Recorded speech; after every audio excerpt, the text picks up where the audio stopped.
I am sorry that you were a victim of sexual assault. Didn't I just say? Just say to not say that? I am sorry that you are a victim of sexual assault and you've had to survive that. And I can't think of I can't think of anything more heinous to happen to another human being than sexual assault. Answer the question. But I would say that every human being has value, and that doesn't matter the circumstance of your conception. If I were raped and I chose not to have an abortion, I became pregnant because of the rape, if I was one of the 5% who became pregnant, if I chose not to have an abortion, if I chose not to have an abortion, would I be justified at 2 years old to kill my child? Here they go. Why is that an outrageous statement? Why? Because we acknowledge it's a living child, and even those who support abortion acknowledge it's a living child. That, my friends, is the crux of our argument in the pro-life movement. That a child before birth is the same as a child after birth. You didn't come from a fetus. That's not reality. You did not come from a clump of cells. You, in fact, once were a fetus. You once were whatever the name you want to subscribe to a child basic in the information womb. and then trying to And take your your own value, spin on it is excuse me, You your disgust value in the me. womb is the same as your value Sorry. outside of the Move the womb. mic. And in the pro-life movement, we believe that every human being has an equal right to life and is equally valuable. That the crimes of our parents, the crimes of our fathers, do not mean that we do not have value or that justifies the ending of our human life. I think as a pro-life movement and as human beings in general, when it comes to sexual assault, we should be willing to go as far as we can to support victims and survivors of sexual assault. But my support ends when you ask me to end the life of a human being. Just like how if you asked me to end the life of your rapist, I couldn't do that either. Can I ask you a new question? Okay, next question. You guys can go behind in the line. Okay, so a lot of you pro-life people like to equate owning a slave to wanting an abortion, and I want you to explain to me how that's not racist in of itself. Yeah, so when I started off my talk talking about Reconstruction and the end of slavery, and I think it's really important to do that because we have to remember the Supreme Court has been wrong lots of times throughout human history. The Supreme Court ruled that people who are, married couples, white and black, shouldn't be allowed to marry. They've actually ruled that certain people, depending on their IQ, should be forcibly sterilized.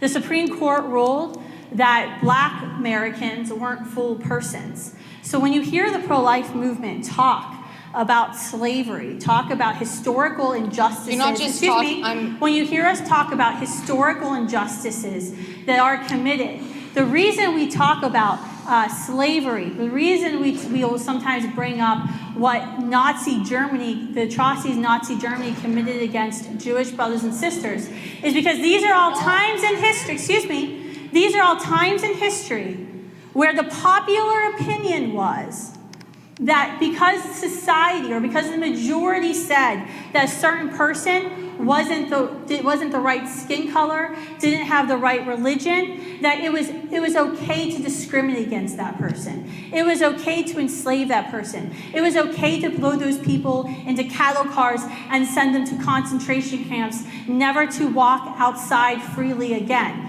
That is why when we, in the pro-life movement, when we talk about and when you hear it brought up, because this is exactly what we do to the preborn child in the womb. We say because they're inconvenient or because we don't like them or whatever, they're not full humans. They're not full persons. And guess what? We've done that time and time again throughout human history, and the result is always devastation and destruction. I'd like to add one more thing. It's really fucking laughable that it's only white people equating slavery to owning an abortion. Not once have I heard one black or woman of color. Faith, do you want to come up here? Because apparently color matters. I would like to hear from a woman of color why sure, that Faith, isn't racist. come on up here. I would rather hear that. That's really, okay, that's really. Go ahead, Faith. What's so funny? Why are you pro-life, Faith? Yes, thank you. I'm literally. Go ahead, Faith. Tell us why you're pro-life. What? I am pro-life because life begins in the womb at conception. And I think that our personhood, our rights should not be based on having to be human plus something else. That's exactly what happened with slavery, where we were told that you have to be human plus not black. And now we're saying that you have to be human plus a certain age, or human and in a different location. And so really what abortion is age-based discrimination. Black people weren't seen as humans. They weren't seen as human beings. Black people were not seen as humans. They were like. The Supreme Court actually said that they were 3/5 a human person. Just like how you all have denied that a child in the womb is a human person. No, it's not. It's not a human. That's fundamentally incorrect. What is it? What is a child in the womb? Is it a koala bear? When I get pregnant, am I pregnant with a koala bear? I'm pregnant with a member of our species. You're like a dolphin looks the same as a fetus as a human. You literally can't tell them apart because it's not human yet. It's not. Does somebody else have a question? I just want to note. Diva one mic, okay?